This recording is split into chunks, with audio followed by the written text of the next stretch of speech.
Assalamualaikum warahmatullahi wabarakatuh. Selamat pagi, selamat siang, selamat sore, selamat malam teman-temanku semua. Mudah-mudahan dalam kondisi sehat walafiat tanpa kurang suatu apapun. Sehat semua? Sangkut cuan? Cuan sangkut? Masih semangat? Masih semangat? Oke, kita lanjut kalau masih semangat. Tapi kalau sudah nggak semangat, kita bubar saja. Kalau masih semangat, kita lanjut. Semangat, semangat, masih kuat di kripto? Tobat, tobat. Ayo pada tobat di kripto. Cari cuan yang ada sangkut, yang ada buntung. Heran saya. Gimana itu? Cuan atau sangkut? Tobat, ayo tobat. Di kripto ditongkrongin. Yang sudah nggak kuat, cut loss, tobat aja. Kalau mentalnya nggak oke, jangan ikut saya. Di sini channel yang orangnya kuat-kuat, mentalnya kuat-kuat, jangan mental tempe gembus. Oke, lanjut. Ini saya informasikan untuk teman-temanku sekalian, jangan berkecil hati di Coinbase, harus tetap semangat dan menjadi investor yang cerdas. Biasa bro, ceramah dulu. Tapi ini ceramah sambil mengarahkan Anda untuk bermain scalping.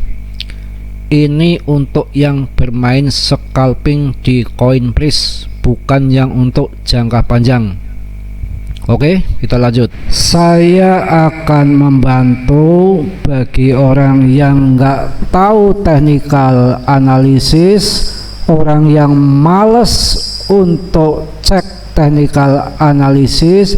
Memang technical analisis itu nggak mudah. Ini bukan scalping ya, swing. Jaraknya agak panjang, nggak tahu seminggu, 2 minggu, sebulan, 2 bulan. Ini untuk patokan aja bagi orang-orang yang nggak tahu masalah teknikal, sesuai dengan histori dan sesuai dengan yang biasa terjadi naik turunnya di Coinbase yang mau scalpingan. Oke, biasanya Coinbase ini nanti turun di kepala 31, 32, 33, 34, 35. Anda serok saja, dicicil. Target jualnya biasanya paus menjual di 0059. Kita jangan keduluan sama paus yang mau scalping. Di harga 58 kita TP, adu cepat sama paus. Oke, itu histori biasanya Coinbase seperti itu kalau yang mau scalpingan. Tapi untuk jangka panjang, kita yang hold untuk long term nggak usah mikirin naik turunnya harga. Lanjut. Justru yang main scalping ini kesempatan naik turunnya harga, ada goyangannya, itu ada peluang untuk scalping coy. Justru ini mau ke bawah nggak apa-apa, mau ke atas nggak apa-apa.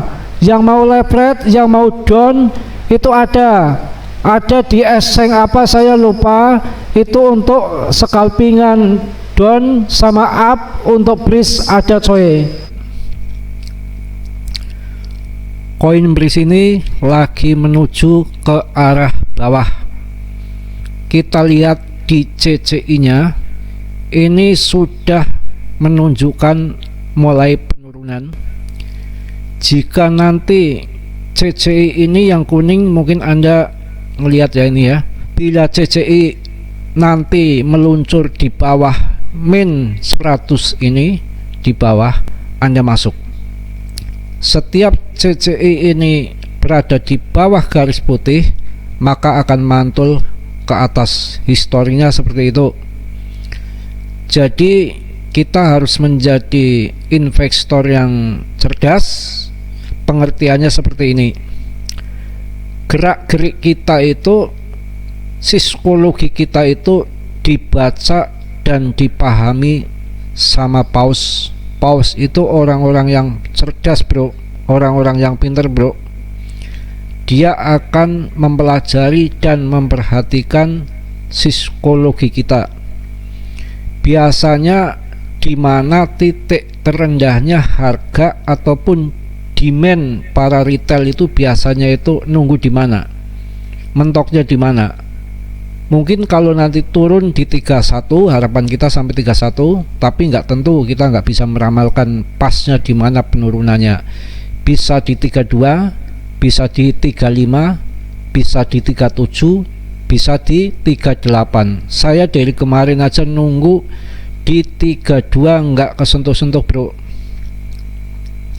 Jadi ketika kita nanti dibaca sama paus di 31 atau 32 demand yang kuat ataupun yang terendahnya, di mana harga terendahnya, nanti paus akan masuk duluan. Paus akan masuk ke situ dan nanti paus akan membaca lagi. Biasanya pelemahan retail itu mampu mendorong harga itu sampai di titik mana. Kemarin itu retail mendorong sampai ke titik 6, 59 lah, hampir 6. Maka paus nanti di 59 dia akan TP. Jadi nanti penurunannya nggak tahu sampai di 3 berapa. Nanti kalau sudah turun, udah dibaca sama paus, kayak ini candle yang panjang ini permainannya paus yang mengangkat harga itu di 33. Di 33 paus langsung masuk. Berarti sudah bisa dibaca sama paus bahwa di areal harga 33 itu menunjukkan demand bawahnya retail, maka paus ikut masuk di situ mendorong harga naik ke atas. Setelah harga naik ke atas, retail itu mampunya itu di berapa untuk mendorong harga? Mampunya di 39, maka paus akan TP di harga 39. Yang bermain scalping nanti ketika harga di 38 jangan sampai ke 39, Anda harus TP di 58, jangan sampai keduluan sama paus. Paham ya? Itu kalau yang berscalping di CoinBridge jangka menengah ataupun jangka pendek, karena waktunya nggak ada yang bisa menentukan titik jual dan titik beli. Kita bisa menentukan untuk titik belinya umpamanya di 33, paus beli di 33, titik jualnya historinya akan terbaca lagi, paus menjual di 59, kita 58 sudah mendahului untuk di TP. Kalau untuk waktunya nggak bisa memprediksi, yang bisa memprediksi adalah dari teknikal. Jadi teknikal ini yang bisa memprediksi waktunya, jangka panjangnya berapa harinya, berapa minggunya, itu dari teknikal. Seperti yang ada di demand di Ichimoku yang merah ini, kemudian dia kenaikan sampai di atas ini kan, ini teknikal yang membaca, langsung penurunannya ini yang membaca juga teknikal, ini mantul di garis trendline-nya, sekarang penurunan kembali, dan saat ini kondisinya sudah keluar dari rel trendline-nya, kemungkinan akan melanjutkan turun ke bawah karena banyak digoreng yang mengatakan akan RP1 ketika pembakaran 3 kuadriliun, dan banyak yang menjanjikan muluk-muluk. Akhirnya banyak holder yang kecewa, banyak retail yang kecewa, mungkin retail banyak sell, ataupun juga ulah developer yang memang ada kontrak sale-nya, uangnya nggak dimasukkan lagi untuk playback kembali. Itu juga bisa terjadi dengan beberapa kemungkinan yang terjadi bro. Jadi intinya kalau yang mau berscalping sambil nunggu ini ke depannya bagaimana CoinBridge ini, nanti di kepala 3 itu silahkan cicil. Mulai 35 itu sudah mencicil, karena paus itu sangat pinter, juga saya katakan bodoh amat, sangat licik. Di sini kan teknik berscalping itu paus tuh pinter-pinter. Jadi kalau saya paling-paling tunggu di bawah, jual ketika di atas gitu aja. Saya nggak perlu untuk scalpingan yang jangka pendek. Itu seperti itu bro. Kita tunggu masanya di next bulan yang akan datang aja, sambil nunggu siraman uang dari The Fed. Kalau saat ini gerak-gerik kita di token manapun yang lagi digoreng, yang lagi rame, itu selalu akan menarik perhatian para paus ke depannya. Dan paus ini paling pinter untuk berscalping. Jadi dia lebih cerdas daripada kita, dan dia bisa membaca psikologi kita itu dibaca. Dan histori daripada perjalanan koin BRIX ini dibaca para paus. Biasanya titik terendahnya demandnya ada di angka berapa, ada di harga berapa, maka paus akan masuk. Retail mendorong ke atas bersama paus. Biasanya retail itu mengangkat harga ataupun mendongkrak harga itu sampai di harga berapa. Kemarin di 5,9 hampir 6, akhirnya di 59, sekian paus membuang barang. Mungkin juga bersama dengan sell kontrak daripada developer, harga itu langsung turun. Anda jangan kalah strategi. Sebelum ke 59 Anda sudah cuan. Kalau memang yang mau scalping, 58 sudah TP. Oke, cukup ya untuk teknik scalpingan, mana titik beli dan mana titik jual. Untuk harga yang tepat itu nggak ada yang bisa tahu.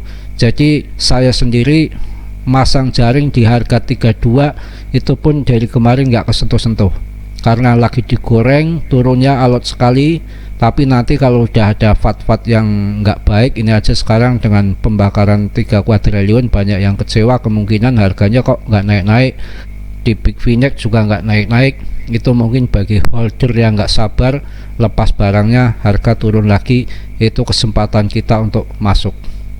Yang saya masuk di sini itu scalping, bukan scalping jangka pendek ya, bisa dibilang itu swing ya, bukan dibilang scalping. Kalau scalping kan jangka jam-jaman, itu swing untuk agak jangka panjang, itu aja.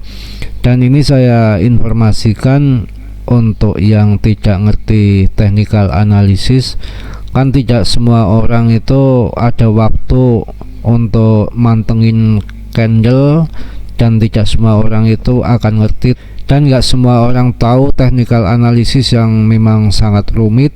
Saya di sini juga akan memberikan kemudahan bagi yang males untuk TA, dengan feeling saya aja, dengan feeling ataupun histori. Kadang-kadang juga tepat, kadang-kadang juga enggak, tapi sering terjadi, biasanya akan terulang kembali.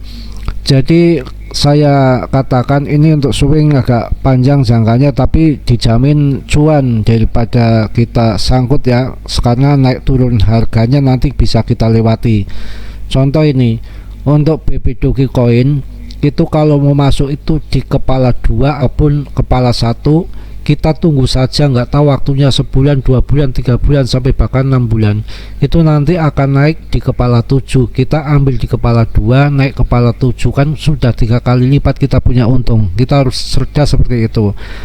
Kalau ini sebelum nanti terbang tinggi BRIX ini, kalau yang scalpingan yang tekniknya males dengan melihat technical analysis, di sini channel akan saya kasih kemudahan.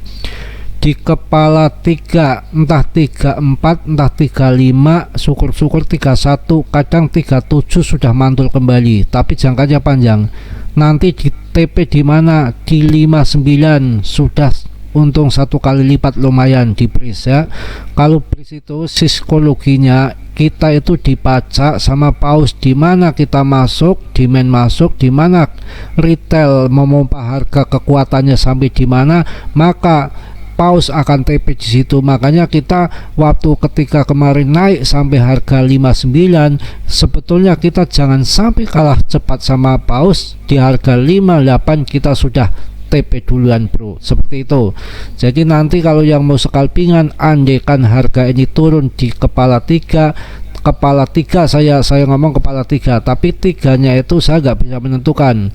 apa 31 atau 33 ataupun 35, yang penting cicil aja. Ketika di kepala 3 Anda cicil dan nanti dijualnya di kepala 59 ataupun 58. Itu untuk technical analisisnya. Yang tidak tahu candle, yang males untuk membaca technical analisis yang rumit, saya berikan psikologi dengan pemahaman saya, dengan kemudahan dari saya, supaya yang baru mengenal kripto itu tahu dengan feeling, mungkin akan lebih tepat, bro. Oke, lanjut. Kemarin ada yang komen yang baru belajar kripto, Anda termasuk orang yang beruntung kalau yang baru masuk saat ini di kripto, karena ini harga termurah dibanding yang masuk, yang mengenal kripto masuk saya di tahun 2021 itu termasuk orang-orang yang sial karena harganya lagi tinggi-tingginya. Kalau sekarang masuk kripto, mengenal kripto dari tahun ini, itu kesempatan emas, dan sebagai orang yang termasuk orang yang beruntung Anda. Perlu saya sampaikan, perlu saya jelaskan, banyak-banyak masuk CMC top 10 ataupun sampai 30. Kalau Coin Micin ini kita kesampingkan aja, kita beli salah satu, beli saja untuk iseng-iseng. Sebab seperti ini, bro, blockchain ataupun exchange itu akan berkembang jika nanti blockchainnya itu terpakai. Ini gambarannya seperti ini. Blockchain itu seperti kita membangun sebuah kontrakan ataupun gedung ataupun apartemen kontrakan. Kita bangun dengan modal yang besar, habis itu kontrakannya nggak ada yang sewa. Apa yang terjadi, bro? Nggak ada uang yang masuk, sedangkan developer sudah mengeluarkan dana untuk membangun kontrakan itu. Ujung-ujungnya nanti yang dimakan uang kita, bro. Itu salah satunya, bro. Saya kasih tahu, belum tentu channel lain berani mengatakan seperti ini, ya. Kenapa untuk CoinBridge ini saya beranikan untuk jangka panjang?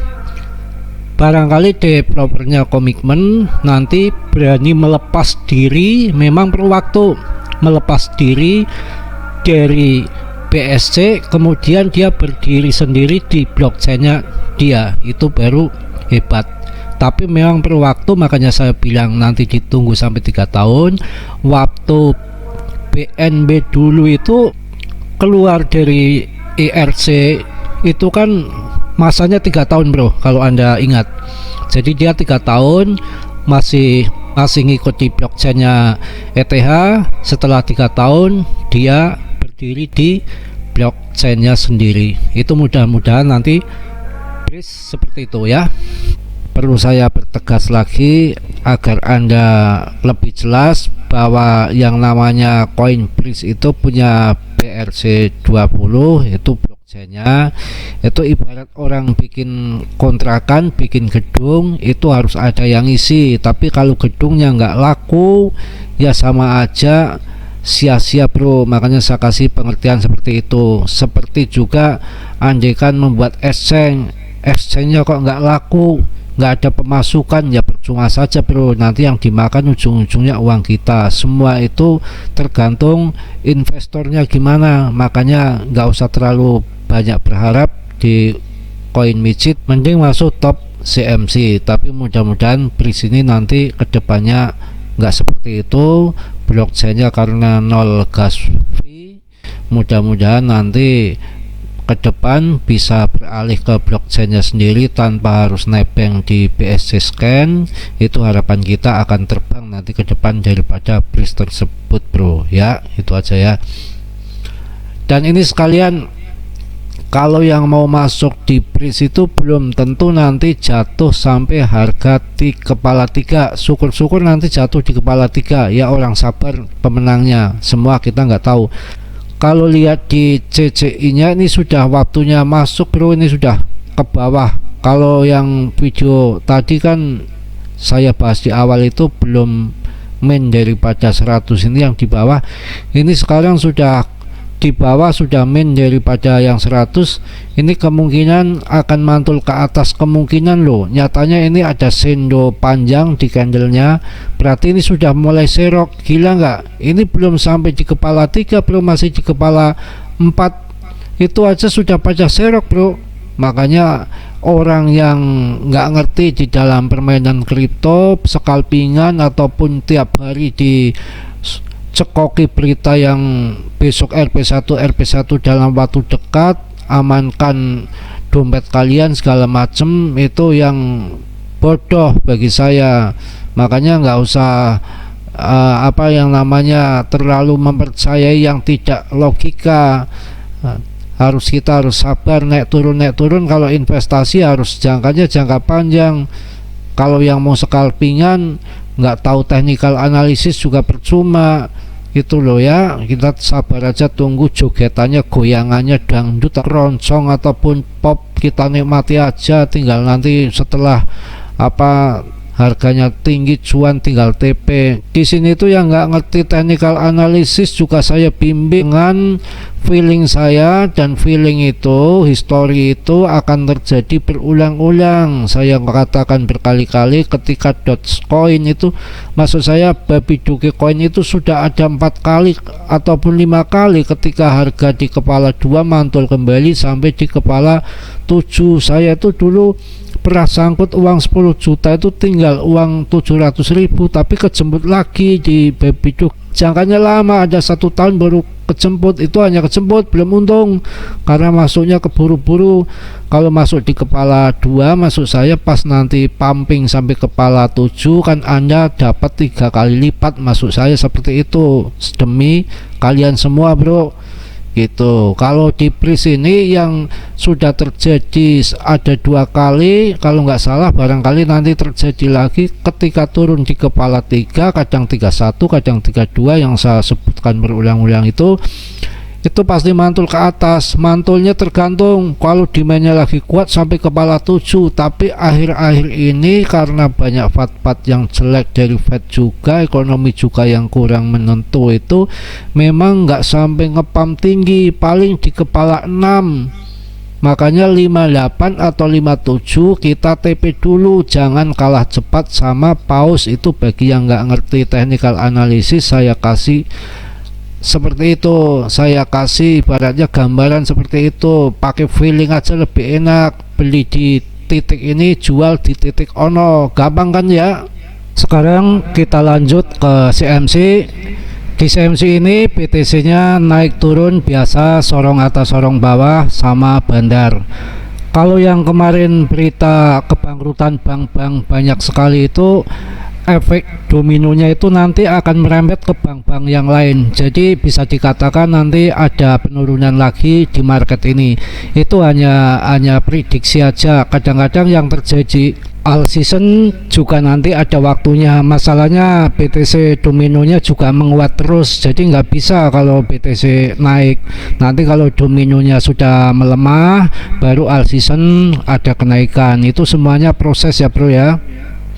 Kadang-kadang yang terjadi malah sebaliknya bro. Karena apa? Uang-uang yang dia ambil semua di perusahaan-perusahaan yang sudah tarik semua uangnya itu, kadang-kadang nanti dia dimasukkan ke BTC. Yang utama sih memang ke silver sama emas, tapi sebagian nanti masuk ke BTC. Nyatanya dengan digoyang kanan kiri, BTC juga masih bertahan di 423 juta per video ini dibuat bro. Jadi seperti itu bro. Usahakan nanti ngambil di CMC top 30 CMC jika ada penurunan, karena ini termasuknya kesempatan yang terakhir, karena menjelang halving BTC itu tinggal 1 tahun lagi bro. Kan di sini banyak sekali, nggak perlu saya jelaskan lagi.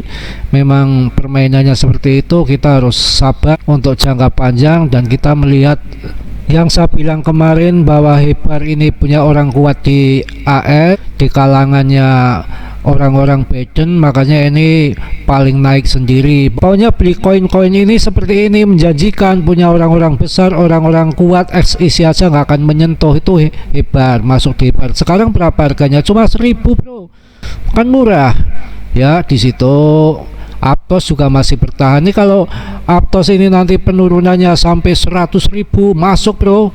Kalau 100.000 masuk, ini paus nanti akan ngepam ini. Jadi untuk yang di CoinBridge saya harap bersabar saja, jangan terlalu berharap banyak. Yang kita harapkan terlalu muluk-muluk nanti kecewa. Mending kita biasa-biasa aja, tiba-tiba nanti RP1 itu kejutan bagi kita, harusnya seperti itu. Kalau saya bahas tiap hari, saya bahas nanti ada pembakaran 3 kuadriliun, nanti RP1, nanti saya akan dikejar-kejar sama Anda ya, seperti itu. Nanti pasti saya akan dikejar-kejar sama Anda. Yang muluk-muluk, yang modal-modal itu saya nggak suka. Terus terang, kita ngomong yang faktanya aja. Pokoknya saya ngomong pahit di sini ya, subscriber saya, supaya tidak punya pikiran-pikiran yang terlalu muluk-muluk, biar hatinya tenang, santai, slow, cerdas dalam menghadapi market itu sebetulnya seperti apa. Kan saya sudah katakan bahwa pakar itu 1 tahun menjelang halving, saat ini itu sudah mulai cicil sedikit-sedikit disebar begitu. Cicilnya yang top CMC, bukan koin micin yang tiap hari yang Anda cicil. Malah ada lagi nih yang komen yang apa namanya, token-tokennya nggak jelas seperti itu. Aduh, saya mau bahasnya juga males. Itu koin-koin seperti itu banyak terjadi. Ada kemarin apa, Dogecoin segala macam hancur, harganya hancur. Anda nggak kapok, heran saya. Tobat, sudah sangkut masih ngotot, dipertahankan aja. Dari dulu kan namanya token micin seperti itu, digoreng heboh sekali, Bob Doge heboh, apapun heboh semua. Nyatanya sekarang sudah nggak kelihatan batang hidungnya, developernya pada hilang, di CMC aja sudah nggak ada nongol lagi. Banyak dulu waktu musim Inu itu ada Saitama Inu, apalagi itu yang Floki Inu, anjing Inu. Mau pusing aku. Kayak gitu aja diurusin, buang-buang waktu, bikin capek. Ya cukup segitu aja ya. Yang belum subscribe, di subscribe dulu agar channel ini bisa berkembang. Saya bisa ndopok, saya juga bisa menghibur Anda, saya juga bisa melawak untuk Anda. Yang suka ceramah ada ceramahnya, yang suka melawak ada pelawaknya. Pokoknya komunitas ini bikin yang macam-macam, rangkul semua jadi satu, gunggung kepruk.